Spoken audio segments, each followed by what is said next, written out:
শিখেছি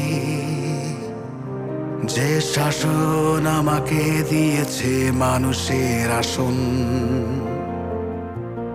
আমি ছিলাম চারা গাছ, তোমার আদরে আদরে বেড়ে হয়েছে বৃক্ষের ডালপালা। ও মা, তুমি থাকো আমার এই নিঃশ্বাসে, সকল দীর্ঘশ্বাসে। মা, তুমি বিশালতার নীলামি, পাখি সে